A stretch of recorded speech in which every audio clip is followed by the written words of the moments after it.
জয় শ্রীকৃষ্ণ। প্রিয় দর্শক বন্ধুরা সকলে কেমন আছেন? আশা করছি ভালো আছেন এবং সুস্থ আছেন। আমাদের দৈনিক রাশিফল এবং টোটকার ইউটিউব চ্যানেলের পক্ষ থেকে সকলকে অনেক স্বাগতম জানিয়ে আজকে আরও একটি বিশেষ ভিডিও নিয়ে চলে এসেছি এবং আজকের ভিডিওর বিষয়বস্তুটি কিন্তু অত্যন্ত গুরুত্বপূর্ণ। স্কিপ না করে দেখতে থাকুন, আশা করছি অনেক উপকার পাবেন এবং আজকের এই ভিডিওর মাধ্যমে জানতে পারবেন কোন কোন বিষয়গুলি রাহুর মহাদশাতে কাদের ভাগ্য বদলাতে চলেছে এবং কাদের বাম্পার লটারি লাগতে চলেছে এবং যে কোনো জায়গা থেকে ফাটকা বলুন, লটারি বলুন, যে কোনো জায়গা থেকে অর্থপ্রাপ্তি হতে চলেছে, আপনাদের হঠাৎ কোনো প্রাপ্তি হতে চলেছে। তো চলুন আজকের ভিডিওটি শুরু করব এবং শুরু করার আগে বলে নিই, আমাদের এই চ্যানেলের ভিডিওগুলি আপনাদের ভালো লাগলে অবশ্যই আমাদের চ্যানেলটিকে সাবস্ক্রাইব করে পাশে থাকা বেল নোটিফিকেশনটি অন করে রাখবেন, যাতে আমাদের চ্যানেলের মাধ্যমে ভিডিওগুলি সম্প্রচার করার সাথে সাথে আপনাদের কাছে সেগুলি পৌঁছে যায়। এবং আমাদের চ্যানেলের মাধ্যমে ভিডিওগুলি কেমন লাগছে অবশ্যই কমেন্টে জানাতে ভুলবেন না।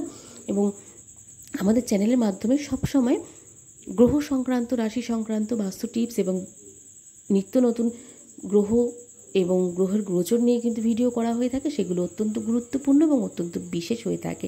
তো এই ভিডিওগুলি কেমন লাগছে অবশ্যই জানাবেন। যদি ভালো লাগে অবশ্যই আপনাদের প্রিয় বন্ধু বান্ধব, আত্মীয় স্বজনের মধ্যে একটু সম্প্রচার করুন এবং শেয়ার করে দিন, তাতে তারাও হয়তো উপকার পাবে এবং আমরা তো অবশ্যই উপকৃত হব।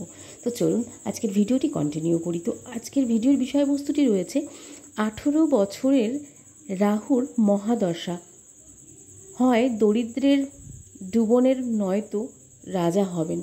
যে কোনো ক্ষেত্রে দরিদ্র হতে পারেন, নয়তো রাজাও হতে পারেন। আপনার ভাগ্যে কি রয়েছে দেখে নেবেন আজকের এই ভিডিওর মাধ্যমে। তো জ্যোতিষশাস্ত্রে প্রতিটি গ্রহের গতিবিধি এবং এর প্রভাবের পাশাপাশি গ্রহগুলিকে মহাদশাও কিন্তু ব্যাখ্যা করা হয়ে থাকে। গ্রহের মহাদশা এবং অন্তর্দশার মধ্যে দিয়ে যখন কোনো ব্যক্তি যায় তখন কিন্তু তার জীবনে এক ব্যাপক প্রভাব পড়ে। যদি রাহুর মহাদশা হয়ে থাকে তাহলে এটি দুইভাবে ফল পেতে দেখা দেয় এবং দেখা যায় সবসময় যে কোনো ক্ষেত্রে যদি রাহুর মহাদশা হয়ে থাকে তাহলে কিন্তু এটি দুভাবে ফল পেতে দেখা যায়। যে রাহু যদি রাশিতে শুভ হয় তবে রাহুর মহাদশা কোনো জাতককে রাজার মতন জীবন দিতে পারে এবং রাহুর মহাদশায় 18 বছর স্থায়ী হয়ে থাকে কিন্তু সবসময়, এবং এই সময়ে এটি কোনো ব্যক্তিকে বিলাসবহুলতার জীবন এবং উচ্চ অবস্থান এবং স্বীকৃতি দিয়ে থাকে। জেনে নিন রাহুর মহাদশায় কী এবং এর প্রভাব এবং প্রতিকার কী আছে। যদি রাহু কারো কুণ্ডলিতে কোনো শুভ অবস্থানে থাকে তাহলে রাহুর মহাদশায় সেই ব্যক্তির জন্য বর হতে পারে। তিনি দুনিয়ায় সব সুখ, অঢেল সম্পদ, উচ্চ পদ এবং যশ পেতে সক্ষম হবেন। কিন্তু রাহু যদি কোনো ব্যক্তির রাশিতে অশুভ অবস্থানে থাকে তাহলে সেই মহাদশায় কিন্তু কারণে 18 বছরের সমস্যায় কিন্তু কেটে যায় সেই ব্যক্তির জীবন। তাকে নানা ধরনের ঝামেলা এবং সংকটের মুখোমুখি কিন্তু হতে হয় এবং সম্মুখীন হতে হয় প্রচুর সমস্যার। অশুভ রাহুর মহাদশার সময় একজন রাজাকেও কিন্তু দরিদ্র পরিণত করতে পারে। এটি কিন্তু প্রমাণিত হয়ে রয়েছে জ্যোতিষশাস্ত্র অনুসারে। তো 18 বছর স্থায়ী হয়ে থাকে রাহুর মহাদশায়, 18 বছর স্থায়ী হয় সবসময় এবং রাহুর মহাদশায় তৃতীয়, ষষ্ঠ এবং নবম বছর বিশেষ হয়ে থাকে কিন্তু প্রত্যেকটি জাতক জাতিকাদের ক্ষেত্রে। এই বছরগুলি ইতিবাচক অথবা নেতিবাচক হতে পারে।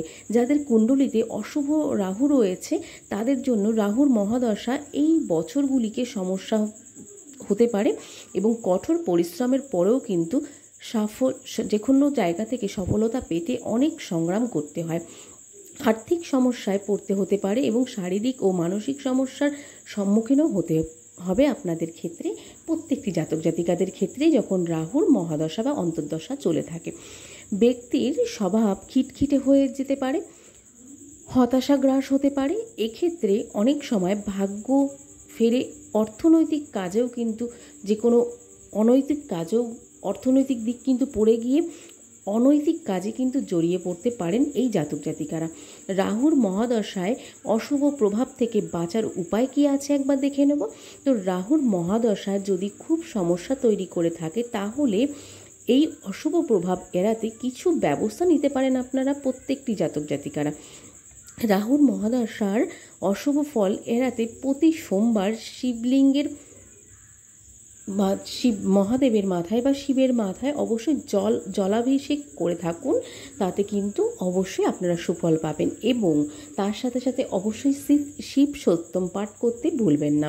এছাড়াও শিব চালিসা পাঠ করবেন, তাতে কিন্তু অনেক সুফল পাবেন। প্রতি শনিবার বটবৃক্ষের পুজো করুন বা পিপল বৃক্ষের পুজো করে থাকুন, তাতে কিন্তু অনেক সুফল পাবেন আপনারা রাহুর মহাদশায় এই অশুভ ফল এড়াতে। এবং রাহুর মহাদশায় আক্রান্ত ব্যক্তিকে লাল রঙের পোশাক পরা কিন্তু অত্যন্ত উচিত বলে মনে করা হয়। আপনারা যাদের রাহুর মহাদশা আক্রান্ত রয়েছেন বা রাহুর মহাদশা চলছে, তাদের ক্ষেত্রে কিন্তু লাল রঙের পোশাকটি অত্যন্ত শুভ এবং অত্যন্ত ভালো বলে প্রমাণিত হয়েছে। সেই ক্ষেত্রে কিন্তু আপনারা লাল রঙের যে কোনো পোশাক অল টাইম পরতে পারেন। এটি তার আত্মবিশ্বাসকে শক্তিশালী করে তুলবে এবং তার পক্ষে চ্যালেঞ্জের মোকাবিলাও কিন্তু করা সহজ করে তুলবে সমস্ত ক্ষেত্রে। এবং যে কোনো ক্ষেত্রে কিন্তু রাহুর মহাদশা থেকে উপায় পেতে অবশ্যই আপনারা সোমবার করে শিবলিঙ্গে জলাভিষেক করুন, তাতে কিন্তু সুফল পাবেন। এবং সেই ক্ষেত্রে অনেক বিষয়বস্তুও কিন্তু অলরেডি রয়েছে এবং সমস্ত কিছু কিন্তু মাথায় রাখবেন। 18 বছরের জন্য কিন্তু রাহুর এই মহাদশাটি চলতে থাকে। হয় সেই ব্যক্তিকে দরিদ্রতে ডুবিয়ে দেবেন, নয়তো রাজাও করে দিতে পারেন। রাহুর এই মহাদশাটি 18 বছরের জন্য কিন্তু অত্যন্ত গুরুত্বপূর্ণ হয়ে থাকে। তো আজকের এই ভিডিওটি কিন্তু রাহুর মহাদশাকে কেন্দ্র করে। তো আজকের এই ভিডিওটি কেমন লাগলো অবশ্যই কমেন্টে জানাতে ভুলবেন না। ভালো লাগলে অবশ্যই লাইক করবেন এবং কমেন্টে লিখতে ভুলবেন না জয় শ্রীকৃষ্ণ। তো চলুন, আজকের ভিডিওটি কেমন লাগলো অবশ্যই কমেন্টে জানাবেন। তো চলুন, আজকের মতন ভিডিওটি থেকে এখানেই বিদায় নেব। সকলে খুব ভালো থাকবেন এবং সুস্থ থাকবেন। নতুন ভিডিও নিয়ে আসা পর্যন্ত আবার আমাদের চ্যানেলটির পাশে থাকবেন। তো চলুন বন্ধুরা, আজকের মতন সকলের কাছ থেকে এখানেই বিদায় নিচ্ছি।